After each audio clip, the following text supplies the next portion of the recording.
A variante Delta do coronavírus identificada na Índia, chegou à maior cidade do país. A notícia gerou preocupação e, claro, muitas dúvidas, em São Paulo. Por isso, a gente vai conversar, então, agora com quem entende do assunto. Nosso papo é com a microbiologista, a Natália Pasternak. Que coisa boa te ver voltando aqui para conversar comigo, Natália. Bem-vinda de volta. Obrigada, Mona. Tava com saudades também. Eu também, me chamou de Mona, pronto, já ganhou meu coração mais ainda. Agora, querida, vamos lá. Meu coração está preocupado como italiana e paulistana, de RG, vamos dizer assim, com o gigantismo da cidade de São Paulo. Eu não sei se você acompanhou, mas no comecinho da edição de hoje do Expresso, conversei com o prefeito de São Paulo, nós conversamos aqui com o prefeito Ricardo Nunes, e tive que insistir bastante para ele dar uma resposta, que é a seguinte: claro, eles estão monitorando a família ali, o caso do homem identificado com a cepa, a indiana, mas que a conclusão desse monitoramento para saber se a gente tem a tal transmissão, então, comunitária, na cidade de São Paulo, a transmissão local, essa resposta a gente só vai ter mais ou menos daqui a uma semana. Quero começar te ouvindo com essa resposta. Sim, as autoridades têm que correr para dar a resposta, porque isso pode mudar, inclusive, hábitos e ações, claro, de enfrentamento à pandemia. Natália? Então, Mona, na verdade, não deveria mudar as ações de enfrentamento, porque as ações são as mesmas.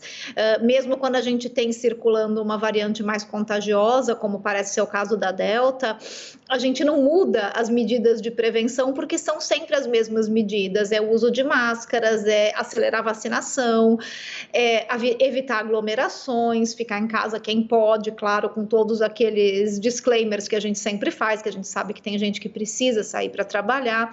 Então, principalmente, manter os cuidados, manter as medidas preventivas ou até incrementar as medidas preventivas, que infelizmente não é o que a gente vê. A gente vê as pessoas relaxando as medidas.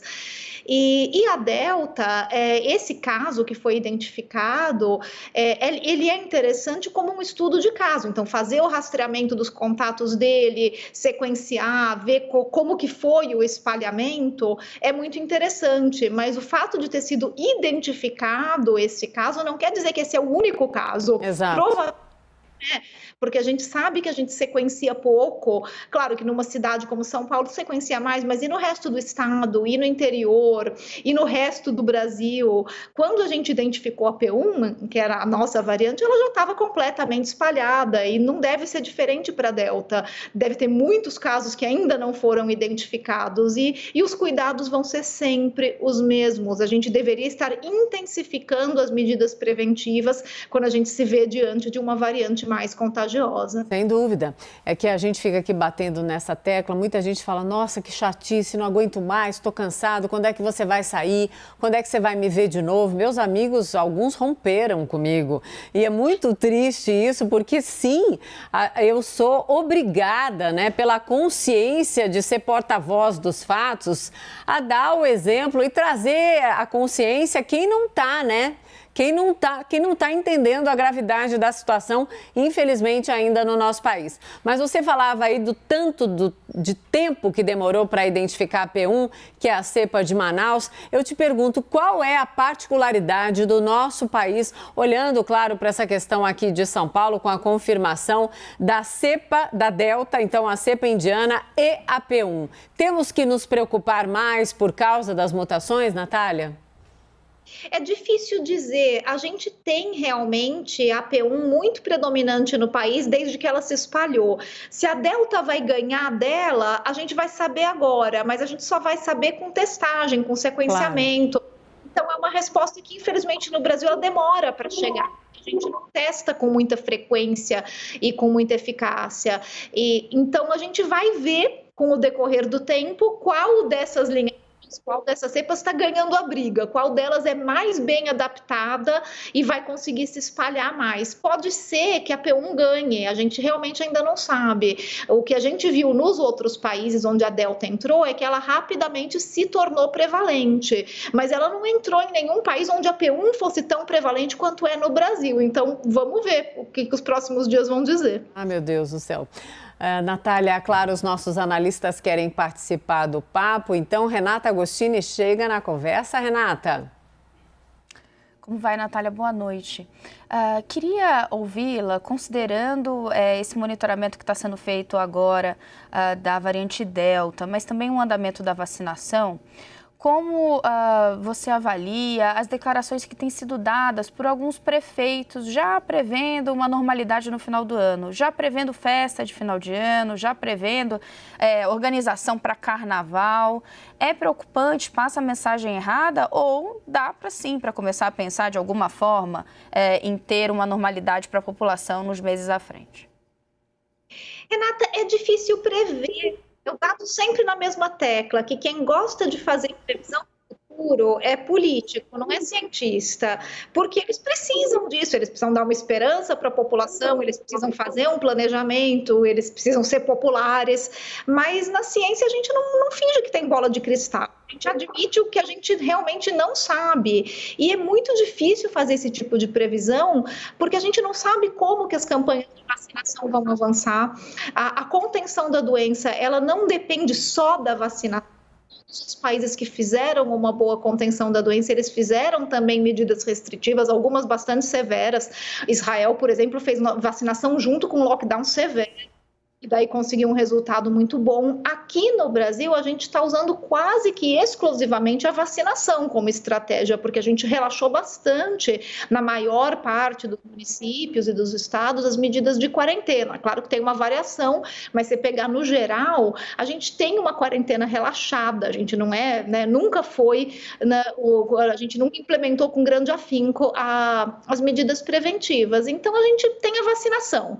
E daí a gente não consegue prever exatamente quando que essa vacinação vai pegar corpo, porque a gente depende de importação, a gente depende das nossas fábricas ficarem prontas no segundo semestre, do Butantan e da Biomanguinhos, para poder acelerar a produção, ter produção local, e daí saber exatamente qual é o quantitativo de doses que a gente vai ter no segundo semestre para vacinar.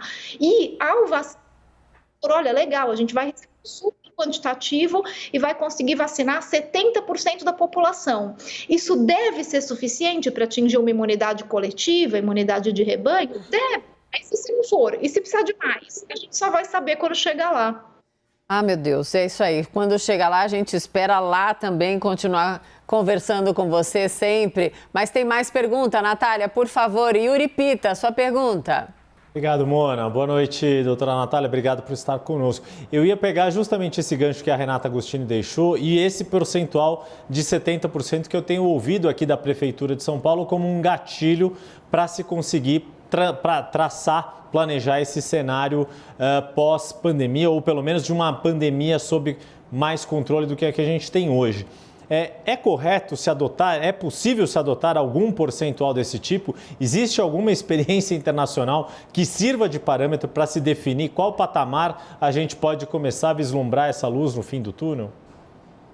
Yuri, é uma estimativa. A gente imagina que com aproximadamente 70% de cobertura vacinal, a gente vai ter alguma imunidade coletiva que vai permitir uma liberação das medidas restritivas. Mas não tem um número mágico, porque a gente vê, se a gente for se basear em outros países, estão usando vacinas diferentes. Alguns países com uma única vacina, outros países com uma combinação de vacinas. Aqui no Brasil, a gente também com uma combinação de vacinas, cada uma com a sua particularidade, com a sua eficácia diferente. Então, é muito difícil falar assim, 70% de vacinados, mas vacinados com o quê? Com quais vacinas? Porque cada um está usando um mix de vacina diferente. Então, não serve como parâmetro, serve como um norte. A gente coloca, olha, eu quero vacinar pelo menos 70% da população.